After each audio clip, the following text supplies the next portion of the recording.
जय श्री कृष्ण। प्रिय साथियों,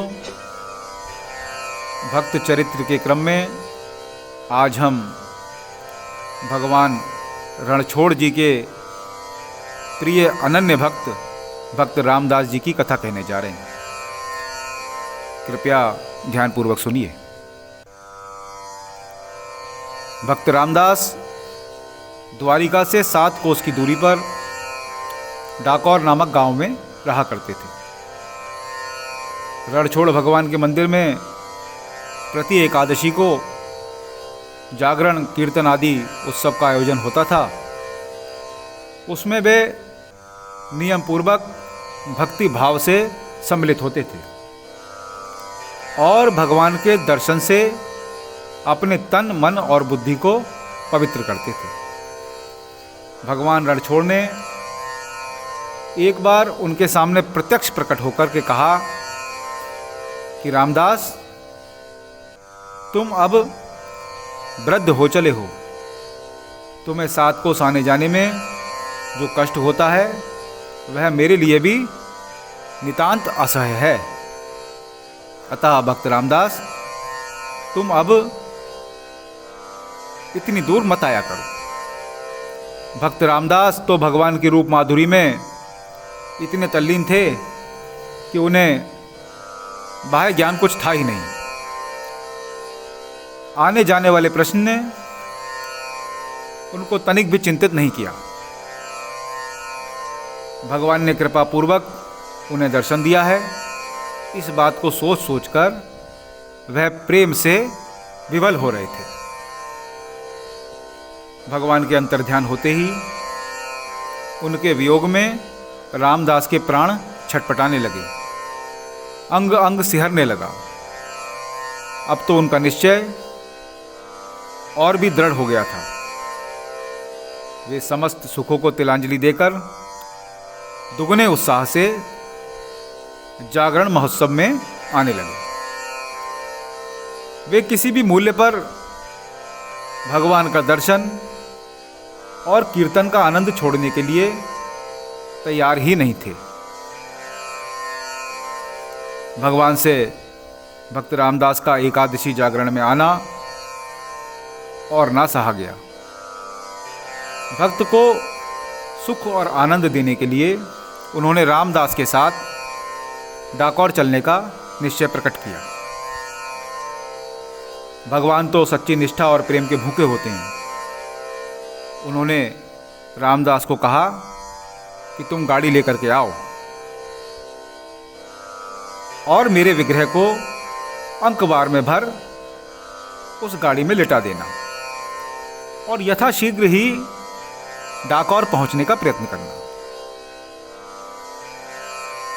फिर दूसरी एकादशी के जागरण अवसर पर रामदास द्वारिका में गाड़ी लेकर के आए। उनकी वृद्धावस्था को देखकर किसी ने भी उन पर संदेह नहीं किया। द्वादशी की रात की बात है। रात आदि बीत चुकी थी। द्वारकावासी और मंदिर के पुजारी तथा अन्य सेवक सभी गहरी नींद की मीठी लहरों में बह रहे थे। सारा का सारा वातावरण नीरव और शांत था। रामदास अपने सौभाग्य पर फूले नहीं समा रहे थे। भगवान के आतिथ्य का आनंद सोच सोचकर वे प्रतिक्षण कुछ और से और होते जा रहे थे। प्रेम मंदिर का पट अचानक खुल गया। रामदास मंदिर में पहुंच गए और थोड़े ही परिश्रम से भगवान उनकी गोद में आ गए। भगवान ने प्रसन्नतापूर्वक अपने चिन्मय मादक स्पर्श से भक्त की जन्म जन्म की तपस्या सफल कर दी।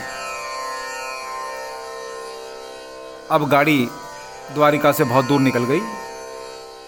रामदास झूम झूम कर कीर्तन करते थे और भगवान भक्त के संरक्षण में 7 कोस की यात्रा पूरी कर रहे थे। सवेरा होते ही जब लोगों ने देखा कि विग्रह मंदिर में नहीं है तो लोगों ने रामदास का पीछा किया। भगवान भास्कर की सुनहरी किरणें पूर्व दिशा से अंचल में विहार करने ही वाली थी कि रामदास ने देखा कि कुछ लोग उनका पीछा कर रहे हैं। उनके मस्तक पर पसीने के कण बिखर गए। वे किसी अनहोनी और भीषण घटना से रह रहकर आशंकित हो उठते थे। कभी प्रभु का विग्रह प्रेम भरी दृष्टि से देख लेते तो कभी गाड़ी को तेजी से आगे बढ़ा देते। उन्हें पूरा पूरा विश्वास था कि प्रभु जो कुछ भी करेंगे उसी में मेरा परम कल्याण है। पीछा करने वाले अब थोड़ी ही दूर रह गए थे, पर भक्त ने भगवान को जगाना उचित नहीं समझा। उन्हें तो विश्वास था कि भगवान गाड़ी पर लेटते ही सो गए। उन्होंने सोचा कि पीछा करने वाले मुझसे भगवान को छीन लेंगे और प्रभु नींद का सुख लेते लेते द्वारिका मंदिर में प्रवेश करेंगे। इससे अधिक तो और कुछ होगा भी नहीं। भगवान सो रहे थे, परंतु भगवान की लीला शक्ति तो जाग रही थी। भक्त भयहारी रास बिहारी भगवान ने कहा कि रामदास, तुम मुझे सामने की बावली में छिपा दो और जब पीछा करने वाले चले जाएं, तब गाड़ी में रखकर डाकौर ले चलना। रामदास ने कहा कि जैसी आज्ञा। रामदास ने भगवान की आज्ञा का पालन किया। पीछा करने वाले पुजारी आदि अब आ पहुंचे और उन्होंने बिना किसी पूछताछ किए ही रामदास को मारना आरंभ किया। भगवान की लीला शक्ति में भक्त रामदास की दृढ़ निष्ठा और धैर्य की परीक्षा की महिमा प्रकट की और दुष्टों को अपनी मनमानी करने दी।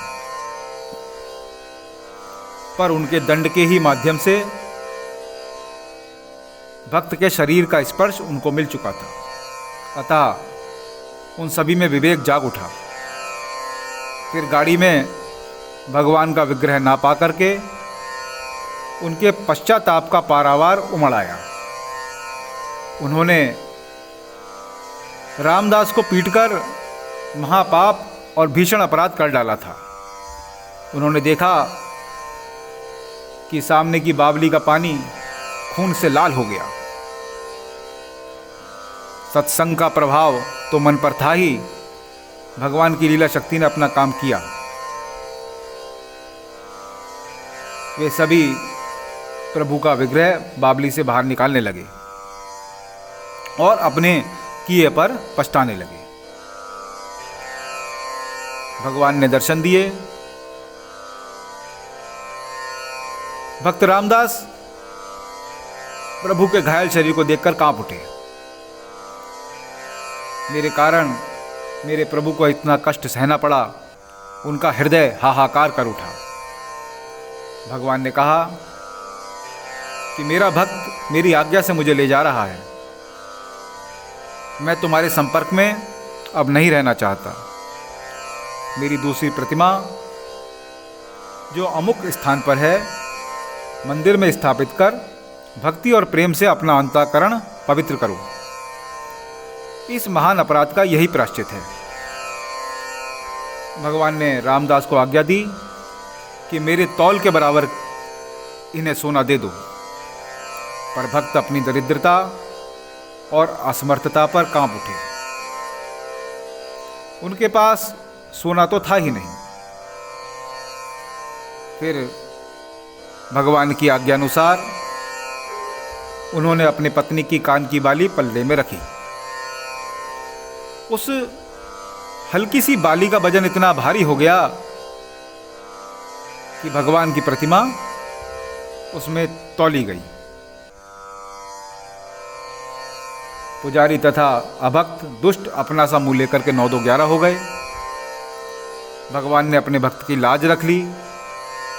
भगवान रणछोड़ उसी दिन से आयुच्छत की उपाधि से विभूषित हुए और अभी तक भी उनके घाव पर पट्टी बांधी जाती है। भक्तवर रामदास की महिमा का बखान तो भगवान रणछोड़ की लीला शक्ति ही कर सकती है। जय श्री भगवान रणछोड़, जय श्री कृष्ण।